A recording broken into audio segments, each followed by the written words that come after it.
Right.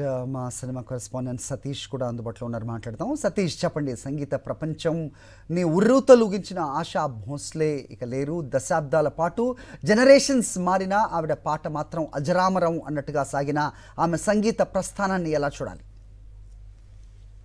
ఎందుకంటే ఆశా భోస్లే ఒక సంగీత సామ్రాజ్ఞి, కీర్తి పొంది అనేక మందితో కూడా ఆవిడ అంటే ఒక సపరేట్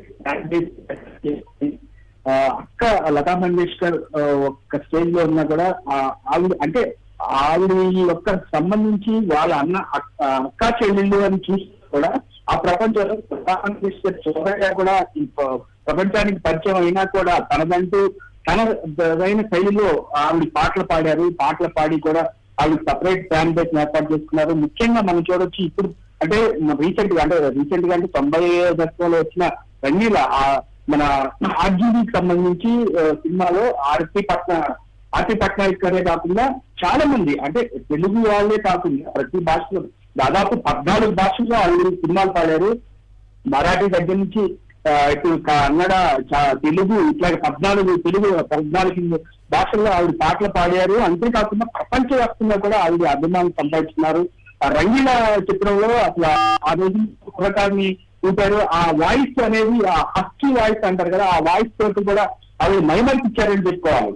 ఎందుకంటే ముఖ్యంగా మనం చూడొచ్చు ఆవిడ పాడిన పాటలు అంటే దాదాపు 8 దశాబ్దాలకు సంబంధించి ఆవిడ చేసిన ఈ పాటలు ప్రతిదీ కూడా అంటే ఏ సినిమా ఆ సినిమా ఇప్పుడు ఒక క్లాసికల్ గానే కాకుండా జానపదాలనే కాకుండా గజల్స్ లో కూడా పాటలు పాడి ఆవిడ జాతీయ స్థాయి అవార్డులు అందుకోవడం అనేది నిజంగా ప్రతి ఒక్కరు కూడా ఎంతో ఆశ్చర్యపోయారు.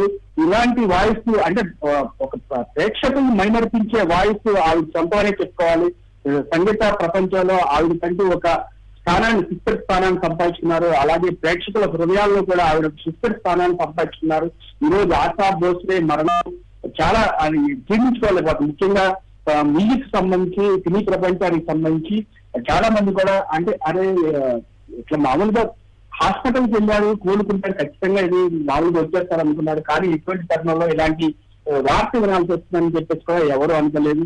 ముఖ్యంగా బాలీవుడ్ సంబంధించిన చాలా మంది కూడా అమ్మ వెళ్ళిపోయింది అని చెప్పేసి కూడా వాళ్ళు కన్నీరు మున్నీరు అవుతున్నారు. అట్లాగే తెలుగుకు సంబంధించి ఆవిడతో పరిచయాలు ఉన్న వాళ్ళు కూడా చాలా షాక్ గురవుతున్నారు. ముఖ్యంగా మనం ఇందాక మాట్లాడుకున్నాం విజయలక్ష్మి గారు కానీ తర్వాత ఆర్తి పట్నాయక్ చాలా మంది కూడా వాళ్ళు ఆవిడతో ఉన్న అనుబంధాన్ని నెమరేసుకుంటూ కూడా చాలా కన్నీటి పరిణితం అవుతున్నారు. హరి రైట్. ఆమె ఇటీవల రీసెంట్ టైమ్స్లో కూడా ఆవిడ ప్రస్తుతం ఉన్న సంగీత దర్శకులతో కూడా అంతే ఉత్సాహంగా పాడుతున్నప్పుడు ఆ స్టూడియోలో విజువల్స్ కూడా చూసి చాలామంది ఆశ్చర్యపోయేవాళ్ళు. ఇప్పుడున్న జనరేషన్ అయితే నిజంగా చాలా సర్ప్రైజ్ అయ్యేవాళ్ళు. అలాంటి గాత్రం ఆమెది. సో ప్రస్తుతం ఆమె లేరు అనేది, లతా మంగేష్కర్ గారు లేరు అనే దానికి ఆశా భోస్లే ఉన్నారు అనే ఒక భరోసా కూడా ఈరోజు లేకుండా పోయింది సంగీత ప్రియులకి. ఏం చెప్తారు? నిజంగా హరి, ఎందుకంటే ఇదొక దుర్దినమని చెప్పాలి. ఆవిడ కాలం చేయడం అనేది చాలా దుర్దినమని చెప్పాలి. ముఖ్యంగా 91 ఏళ్ల వయసులో కూడా అంటే మనం చూడొచ్చు ఆవిడకి సంబంధించిన ప్రతి పాట కూడా చాలా వరకు కూడా ట్రెండింగ్ లో ఉన్నాయి. ఇప్పుడు జెన్జీ అనుకుంటున్న ఈ తరుణంలో కూడా ఆవిడ పాటలు చాలా ప్రసిద్ధి పొందాయి. రీసెంట్ గా దుబాయ్ కచేరీలో కూడా తోబా వంటి సాంగ్స్ ట్రెండింగ్ లో ఉన్నాయంటే ఆవిడ పాటలకు ఎంత అభిమానులు ఉన్నారో మనం అర్థం చేసుకోవచ్చు.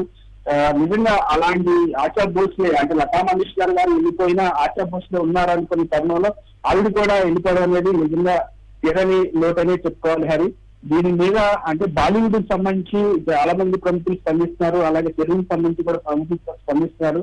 ముఖ్యంగా ఆవిడ పాడిన పాటల గురించి మాట్లాడుతున్నారు. అలాగే ఆవిడ అంటే అంత 1940 నుంచి కూడా ఆవిడ ఏర్పాటు చేసుకున్న ఒక్కొక్క మెట్టు ఎక్కి కూడా ఈ సంగీత ప్రపంచంలో ఆవిడకి ఒక తెలుగులోని సామ్రాజ్యంగా కీర్తి పొందారు.